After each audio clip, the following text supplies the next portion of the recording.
name is Erna van Goor. I'm a health cluster coordinator in Somalia since 2.5 years, and I was asked to tell you about the setup of the health cluster, the coordination structure in Somalia and its challenges. Somalia, as you most probably know, is one of the longest lasting humanitarian crises in the world. We have had an activated cluster system since 2006, and the health cluster is operational since then. The health cluster is led by WHO, and the co-lead is Save the Children Fund. We have about 100 members in the cluster, half of them more or less delivering services in the different locations. Somalia, as you might know again, affected like a very high security risk environment, very complicated to be outside of the protected areas, and that is for the UN but also for the NGOs. So we have a very special situation here where the service delivery is basically almost all carried out by nationals working in national or international NGOs. The Ministry of Health is emerging. The capacities are still very limited, and operational capacity is more or less absent.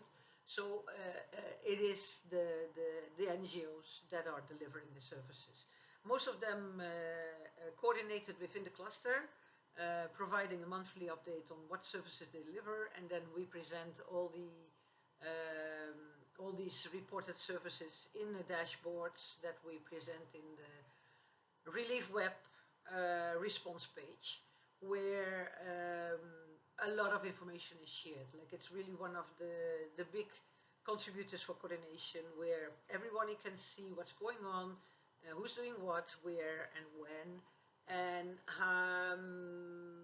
and there's interested parties who are not delivering services. They can also sign up to the mailing list to be informed on what's happening on a regular basis.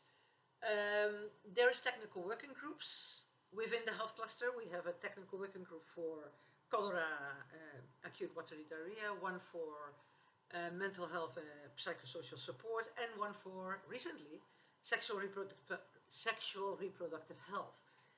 There is no specific working group for child and adolescent health, but we try, at least, to highlight specific needs within these different technical working groups for that specific age group.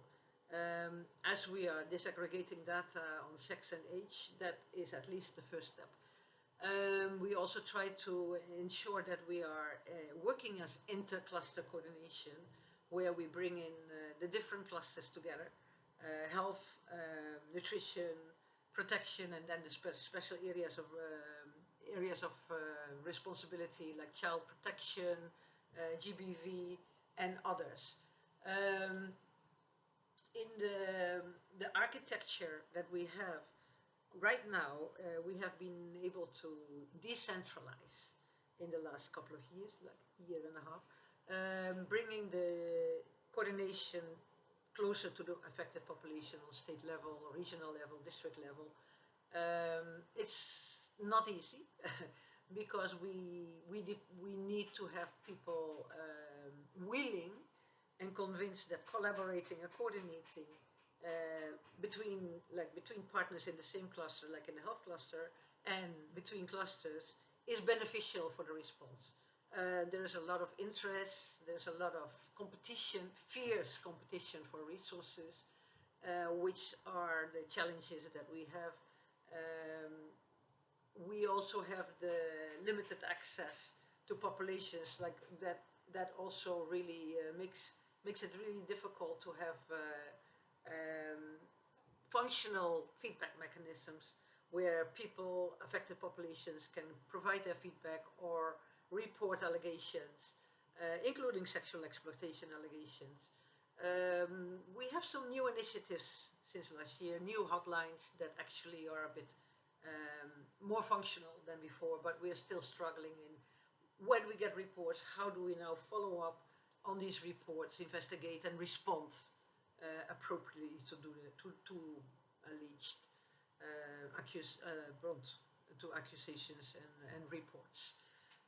Cluster coordination is an art. We try to bring all partners together.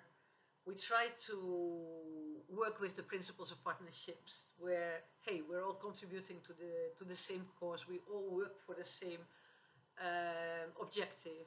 We need to believe and trust that together we are stronger. Together we are better in identifying the needs and providing services to address those needs. The cluster system itself has that drawback that it has tendency to work in pillars, but with approaches like integrated response packages as presented in the humanitarian response plans 23, 24, we are really hoping to do better every time.